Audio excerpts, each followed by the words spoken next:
কে আমি এমন এক মায়ের ঘটনা আপনাদেরকে শোনাবো যে মা রীতিমতন বর্তমান সময়ে ফেসবুকে ইউটিউবে সমস্ত জায়গায় ছেয়ে গেছে।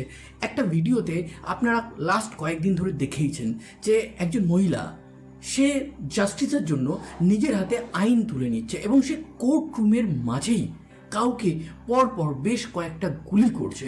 অ্যান্ড সেখানে ক্যাপশনে লেখা আছে যে তার মেয়ের যারা সম্মান লুটেছিল, প্রাণ নিয়েছিল, তাদেরকে সে আর জাস্টিসের জন্য ওয়েট করেনি, নিজেই জাস্টিস দিয়েছে। আজকে এমন এক মায়ের কথা বলবো যে মা মাত্র 23 বছরের মাঝেই তিনটে সন্তান সে জন্ম দিয়ে দেয়, কিন্তু তারপরেও তার জীবনে নসিবে একটা সন্তানও টেকেনি। তাকে বাধ্য হতে হয়েছে এমন অনেক কাজ করতে যেগুলো সে করতে চায়নি। তার জীবন পুরোপুরি একটা ড্রামার মতন, কোথাও আপ আছে, কোথাও ডাউন আছে, কোথাও সিম্প্যাথি আছে, কোথাও আপনার না তার প্রতি রাগও হবে। আজকের ঘটনা এত ইন্টারেস্টিং, সত্যি বলছি আমি করার আগে হাজারবার ভাবছিলাম যে এই ঘটনাটাকে আমি কিভাবে রিপ্রেজেন্ট করব। চলুন শুরু করা যাক আজকের এই ঘটনা। এবং আজকের এই ঘটনার মেইন ক্যারেক্টারই হচ্ছে মারিয়ানা ব্যাকমায়ার। এই মারিয়ানা ব্যাকমায়ারের জন্ম হচ্ছে জার্মানির হ্যানোভার শহরে 1950 সালে।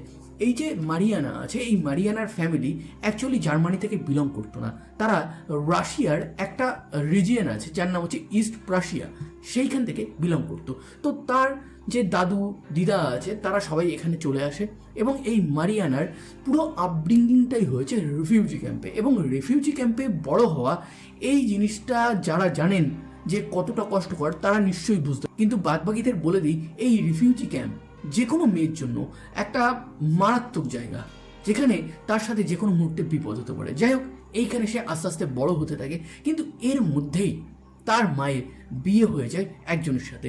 সেই ব্যক্তি তিনি খুবই খড়ুস ছিলেন, তিনি খুবই শাসন করতেন, কিন্তু একটা এখানে ম্যাটার ছিল। ম্যাটারটা হচ্ছে কি, এই যে ফ্যামিলিটা আছে এই ফ্যামিলিটা একটা নাজি ফ্যামিলি ছিল, মানে এরা নাজি সাপোর্টার ছিল। এবং তার সাথে সাথে এই মারিয়ানার যে বাবা আছে সেই বাবা হিটলারের পার্সোনাল বডিগার্ড ছিল।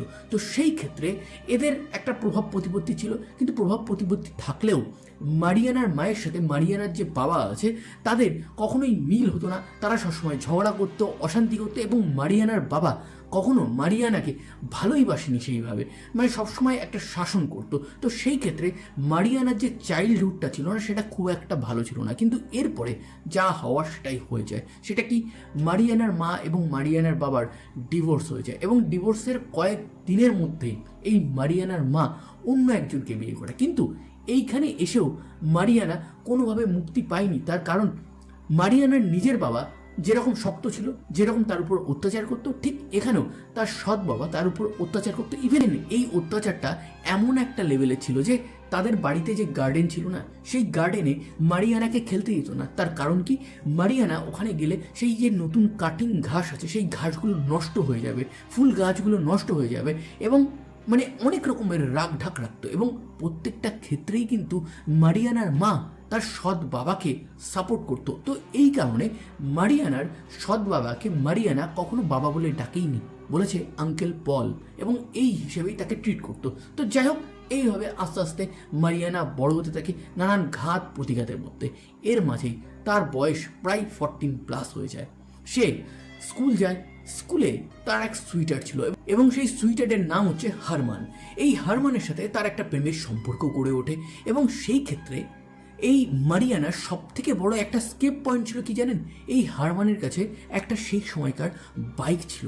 বাইক মানে কি, ফ্রিডম। সেই বাইক করে সে শহরের চারিদিকে ঘুরে বেড়াতো।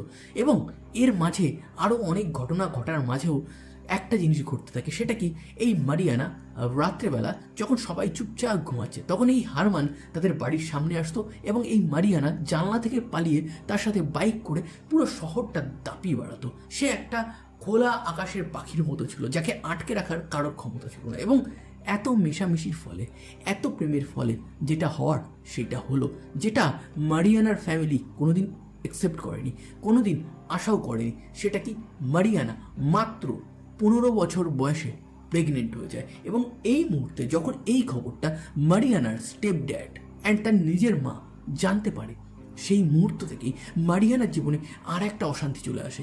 মারিয়ানার বাবা মারিয়ানার মা এই জিনিসটাকে মানতেই পারছিল না যে তাদের মেয়ে মাত্র 15 বছর বয়সে প্রেগনেন্ট হয়ে গেছে, তাও একটা কোন না কোন ছেলের সাথে। যাই হোক, এরপর মারিয়ানাকে তারা ওই বাড়ি থেকে তাড়িয়ে দেয়। মারিয়ানা কোথায় যাবে? নিশ্চয়ই হারমানের কাছে যাবে। কিন্তু হারমান সে এনজয় করার সময় এনজয় করেছে, কিন্তু আসল টাইমে সে কোথাও যেন একটা রিল্যাক্টেন্স দেখাচ্ছে। সে বলছে যে ঠিক আছে, আমি তোমার পাশে আছি, কিন্তু নিজের কাজটা নিজেই করতে হবে। মানে প্রেগনেন্সির পুরো দায়িত্বটাই এই মারিয়ানার উপর গিয়ে পড়ে। মারিয়ানা শেষমেশ একটা অরফ্যানেজ বা একটা এমন জায়গায় গিয়ে ওঠে যেটা চার্চ দ্বারা পরিচিত ছিল। এবং সেই সময় 1966-এর কথা বলছি, সেই সময় কোনো দেশই এত মডার্ন ছিল না, তারা সবাই অর্থোডক্স ছিল। তো জার্মানির অবস্থাও কিন্তু সেরকমই ছিল। তো সেই ক্ষেত্রে সেখানকার যে চার্চ ছিল তারা একটা প্রেগনেন্সি শেল্টার হাউস বানাতো, যেখানে এই আনওয়ান্টেড প্রেগনেন্সিগুলো হয়ে যেত না। তো সেইখানে কী করতো, তারা এইসব মেয়েদেরকে রাখতো, খাবার দাবার দিত।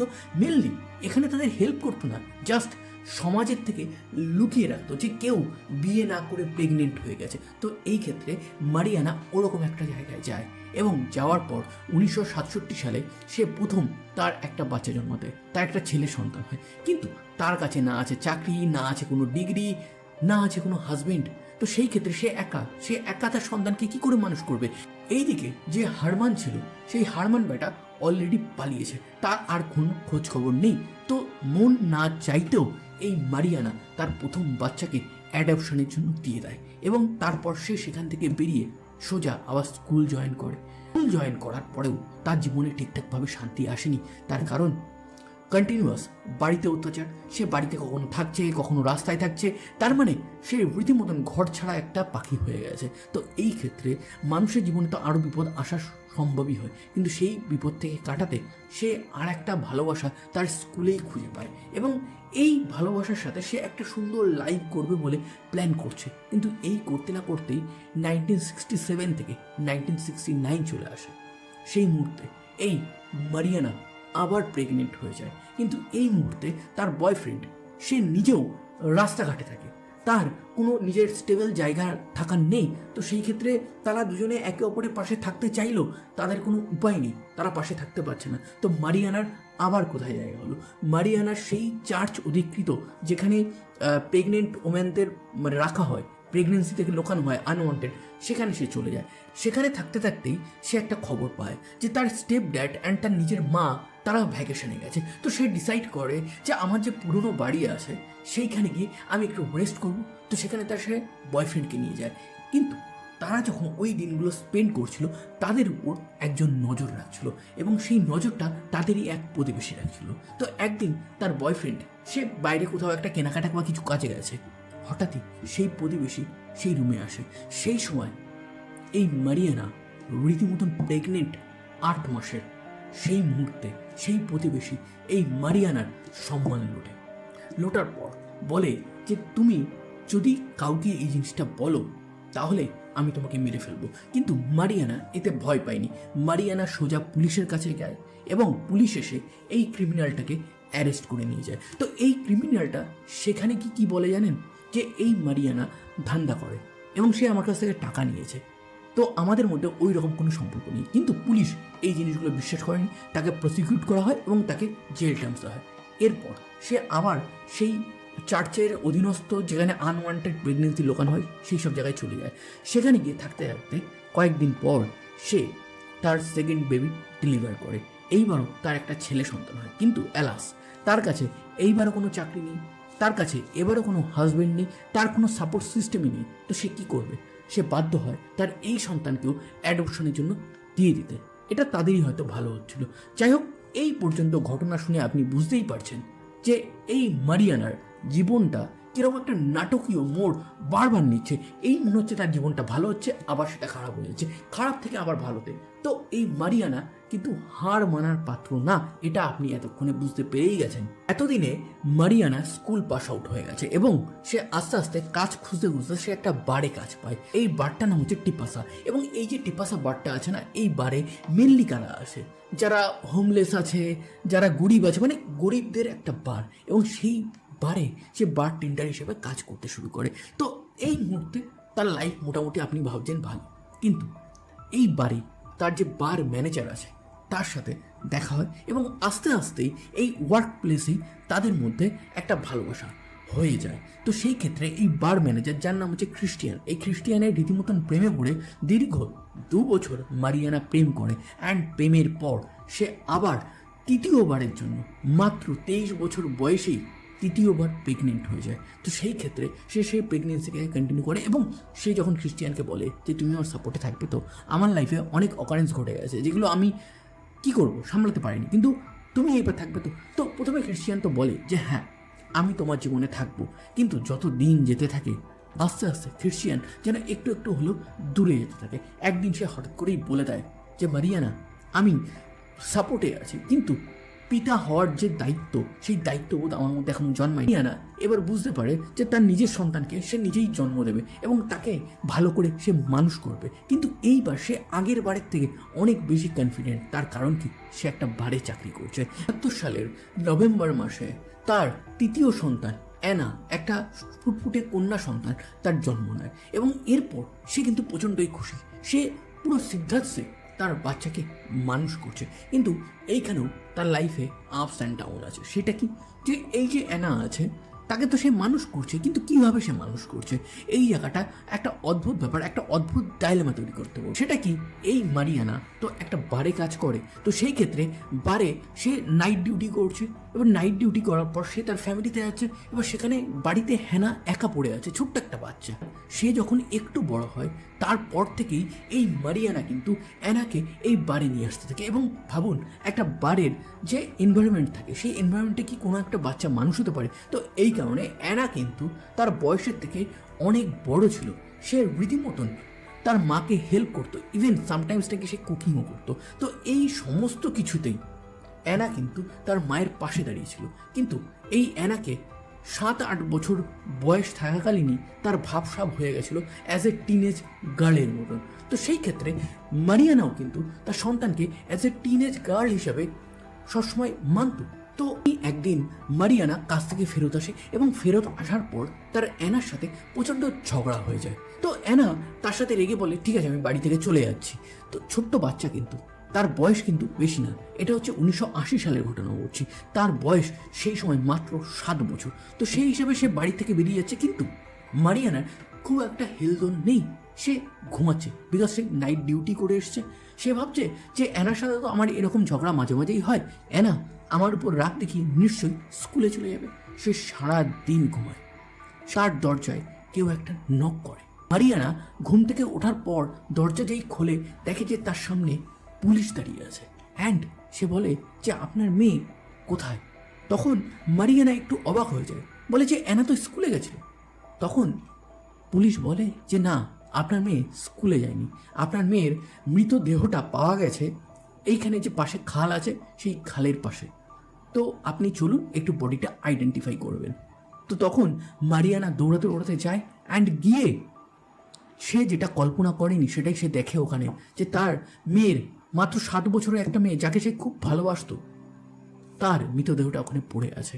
অ্যান্ড সে এটা ভাবছে যে আমি অ্যানার সাথে লাস্ট যখন কথা বলেছি, অ্যানার সাথে আমি ঝগড়া করেছি, অশান্তি করেছি। একটা বাচ্চা মেয়ে, আমি একটা বাচ্চা মেয়েকে ভালো করে ট্রিট করতে পারিনি। তো মা হিসাবে তার মধ্যে একটা প্রচণ্ডভাবে গিল্টি ফিলিং হচ্ছে। এবার এই ক্ষেত্রে অ্যানাকে মারলোটাকে। মারিয়ানা ঘুমাচ্ছে, তখন পুলিশ স্টেশনে একটা মহিলা আসে। মহিলা এসে বলে যে আমার হাজব্যান্ড একটা জবরদস্তির কেস করেছে এবং তার সাথে সাথে একটা বাচ্চা মেয়েকে মেরেও ফেলেছে।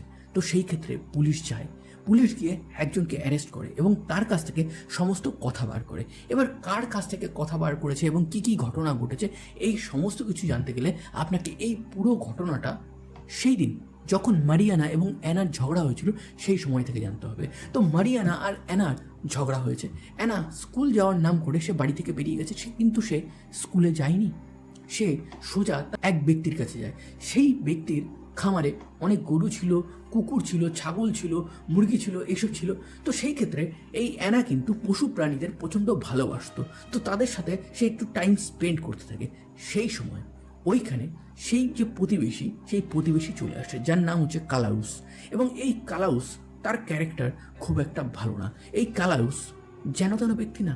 এই কালাউস এর আগেও দুটো ছোট বাচ্চার সাথে কিছু উল্টোপাল্টা কাজ করেছে এবং তার জন্য কিন্তু তার জেল টার্মস হয়েছে, কিন্তু সে বর্তমানে ছাড়া অবস্থায় আছে। কেন জানেন? সে বলেছে যে আমি কেমিক্যাল কাস্ট্রেশন করে নেবো। এবার কেমিক্যাল কাস্ট্রেশন কি? কেমিক্যাল কাস্ট্রেশন অ্যাকচুয়ালি হচ্ছে একটা ইঞ্জেকশন।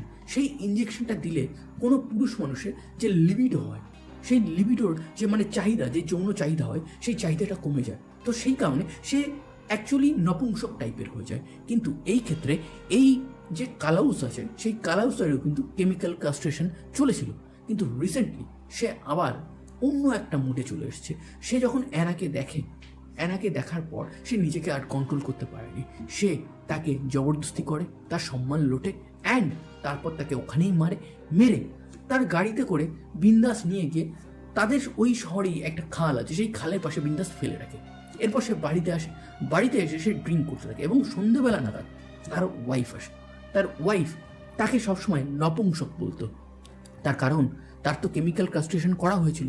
তো সেই ক্ষেত্রে সে কিন্তু ক্রুশালি কোনো কাজই সে করতে পারতো না। তো এই ক্ষেত্রে তার ওয়াইফ এই কথাটা বলতো, কিন্তু সেই দিন তার ওয়াইফ বাড়িতে আসা মাত্রই সে বলে যে জানো আমি কি করেছি, গর্বের সাথে বলছে সেই কালাউস, যে আমি অ্যানাকে জবরদস্তি করেছি এবং তারপর তাকে মেরে ফেলে দিয়েছি।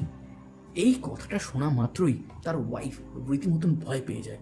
সে বুঝতে পারে যে কালাউস কি মারাত্মক একটা অপরাধ করেছে। যদিও তার কাছে এটা খুব একটা নতুন না, তার কারণ সে আগেও দুটো এরকম কেসে ফেসেছিল। কিন্তু এইবার তার ওয়াইফ বলে আচ্ছা আমার একটা কাজ আছে, আমি একটু মার্কেটে যাচ্ছি, আমি 1 ঘন্টার মধ্যে চলে আসবো। সে আর মার্কেটে যায়নি, সে ওখান থেকে বেরিয়ে সোজা পুলিশ স্টেশনে চলে যায় এবং পুলিশ স্টেশনে গিয়ে পুরো কালাউসের ব্যাপারটা বলে। কালাউসকে তারা অ্যারেস্ট করে নিয়ে তারপর যখন তার সাথে পুরো তদন্তটা করে এবং তদন্ত করার পর তারা মারিয়ানার দরজায় নক করে এবং মারিয়ানাকে পুরো ব্যাপারটা বলে। এইবার এই কালাউসের কোর্টের ট্রায়াল শুরু হয়ে যায় এবং এই কোর্টের ট্রায়ালে সব থেকে মারাত্মক কিছু ঘটনা ঘটতে চলেছে। প্রথম ট্রায়াল যখন শুরু হয় সেই সময় এই কালাউস বলে যে এই যে অ্যানা আছে না, সেই অ্যানা তার সাথে উল্টোপাল্টা ব্যবহার করছিল এবং তাকে প্রভোগ করছিল কিছু বাজে কাজ করার জন্য। যখন এই কালাউস সেই জিনিসটা রিজেক্ট করে দেয় তখন নাকি অ্যানা তাকে ব্ল্যাকমেল করে, যে বলে আমাকে যদি টাকা না দাও তাহলে কিন্তু আমি বাইরে গিয়ে বলবো যে তুমি আমার সাথে বাজে কাজ করেছো। তো সেই ক্ষেত্রে কালাউস ভয় পেয়ে এই কর্মকাণ্ডটা ঘটিয়ে ফেলে। প্রথম ট্রায়ালে এটা বলে এবং প্রথম ট্রায়ালে এই কালাউসের যে উকিল আছে তারাও বলে যে দেখুন মারিয়ানার যে ক্যারেক্টার আছে সেই ক্যারেক্টার খুব একটা ভালো না। তার আগে দুটো লিভ ইন রিলেশনশিপ ছিল এবং সেখান থেকে তার দুটো বাচ্চাও হয়েছে। তো সেই ক্ষেত্রে আপনি মারিয়ানার উপর বিশ্বাস করতে পারেন না এবং তার মেয়ে কীরকম হবে, ওই রকমই তো হবে না। তো এইভাবে ক্যারেক্টার অ্যাসাসিনেশন এখানে চলছিল এবং সেকেন্ড যে ট্রায়াল হয় সেইখানে এই কালাউস আবার বলতে শুরু করে যে তার সাথে যে কেমিক্যাল কাস্ট্রেশনের কাজটা হয়েছিল, ইঞ্জেকশনটা দেওয়া হয়েছিল, তার জন্য তার হরমোনাল ডিসব্যালেন্স হচ্ছে। তো এই কারণে মোস্ট প্রবাবলি সে এই অ্যানার সাথে এইসব কর্মকাণ্ডগুলো ঘটিয়ে ফেলেছে। তো এইভাবে নানান রকম কিছু দেখে একটা জিনিস মারিয়ানা ক্লিয়ার কাট বুঝতে পারে যে তার মেয়ে মাত্র 7 বছর বয়স, সে কোনোদিনও হয়তো এই আইনে জাস্টিস নাও পেতে পারে।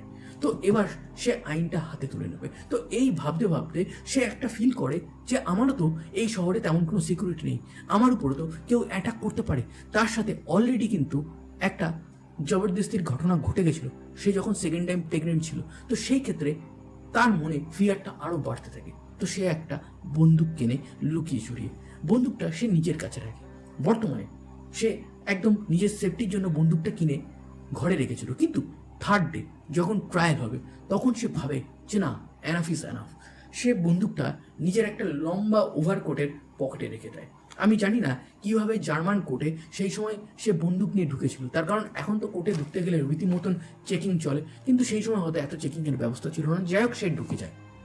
থার্ড ট্রায়াল সবে শুরু হবে। সে একদম পিছনের সারিতে বসে আছে, কালাউসকে দুটো পুলিশ অফিসার নিয়ে আসছে। মারিয়ানা সেই সময় সোজা উঠে দাঁড়িয়ে কালাউসের দিকে বন্দুক তাক করে সোজা 8টা গুলি করে। 8টা গুলির মধ্যে 7টা গুলি তার গায়ে গিয়ে লাগে। কি অদ্ভুত কোইন্সিডেন্স না! তার মেয়ে মারা গেছিল 7 বছর বয়সে এবং তাকে যে মেরেছিল তার গায়েও লাগলো 7টা গুলি। এরপর তাকে পুলিশরা ধরে ফেলে এবং তাকে ধরা মাত্রই সে পুলিশদেরকে একটা জিনিস জিজ্ঞাসা করে যে ওই কালাউস কি মরেছে। এবং তারপর সে বলে যে Anna, this is for you, Anna এটা তোমার জন্য। তো এই ছিল একটা মায়ের প্রতিশোধ। কিন্তু এইখানে সব শেষ হয়ে যায়নি। মা আর মেয়ের একটা উথাল পাতাল জীবন আপনারা দেখলেন, সেখানে দেখলেন কত আপস অ্যান্ড ডাউনস আছে। কিন্তু এরপর তো আর একটা ট্রায়াল হওয়ার ছিল। এই ঘটনা জার্মানি নিউজ পেপারে রীতিমতন ছেয়ে গেছে যে মা তার মেয়ের যে জবরদস্তি করেছে তাকে নিজের হাতে কোর্টরুমে মেরেছে। সবাই তার উপর সিম্প্যাথি দেখাচ্ছে, সবাই চাইছে তার যেন শাস্তি না হয়। কিন্তু জার্মান কোর্ট তাকে শাস্তি না দিয়ে কি করে পারে? তার কারণ এইরকম হলে তো সবাই নিজের হাতেই আইনটা তুলে নেবে। তো সেই ক্ষেত্রে জার্মান কোর্ট তার ট্রায়াল শুরু করে। প্রথমে তাকে 20 বছরের সাজা দেয়। এবার সে জেলে যায়। জেলে গিয়ে সে অ্যানার ব্যাপারে এবং তার ব্যাপারে একটা বই লেখে এবং সেই বইটা বিক্রি করে একটা হিউজ অ্যামাউন্টের মানি সে কামায় এবং সেইটা দিয়ে সে একটা ভালো উকিল রাখে, আবার রিঅ্যাপিল করে এবং একটা তো পেশা ছিলই সমাজের, তার শাস্তিটা যেন কমিয়ে দেওয়া হয়। এরপর আবার ট্রায়াল যখন হয় তখন মারিয়ানার সাজা কমিয়ে 6 বছর করে দেওয়া হয়।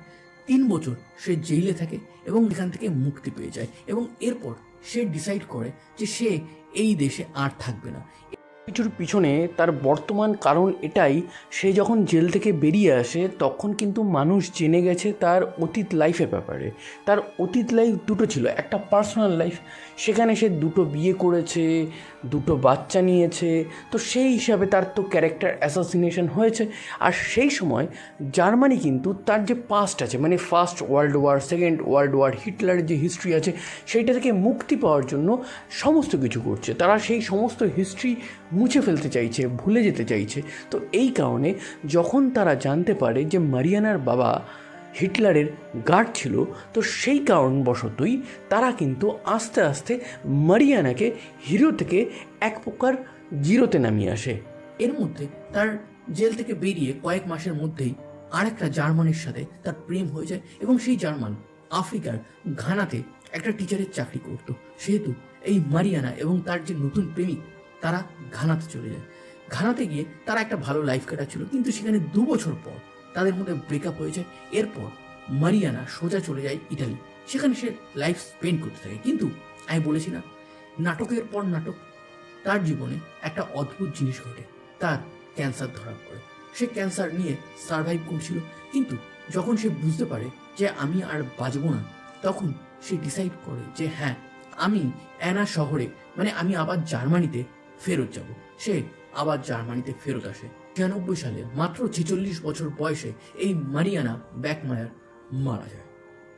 একটাই শেষ ইচ্ছা ছিল, সে মরে যাওয়ার আগে বলে গেছিল যে আমাকে কবর সেখানেই যাবে যেখানে অ্যানার কবর আছে, পাশের কবরে না, একই কবরে একসাথে আমরা থাকবো মৃত্যুর পরে। তো এই যে কবরের ছবিটা দেখতে পাচ্ছেন, এখানে অ্যানার এবং মারিয়ানা এই দুজনেরই বডিটা একসাথে সমাধি হিসাবে আছে। আজকের এক সাহসী মায়ের ঘটনা, এবং এই ঘটনাতে এতগুলো আপস অ্যান্ড ডাউন আছে, সত্যি এটা অবাক করার মতন। এরকম রিয়েল লাইফ সত্যি ঘটনা আপনারা যদি শুনতে চান তাহলে আমার চ্যানেলটিকে অবশ্যই সাবস্ক্রাইব করবেন, এবং আজকের ঘটনা যদি আপনাদের ভালো লাগে একটা লাইক করবেন, একটা কমেন্ট করবেন এবং বন্ধুদের গ্রুপে শেয়ার করে দেবেন। ধন্যবাদ, আবার দেখা হবে।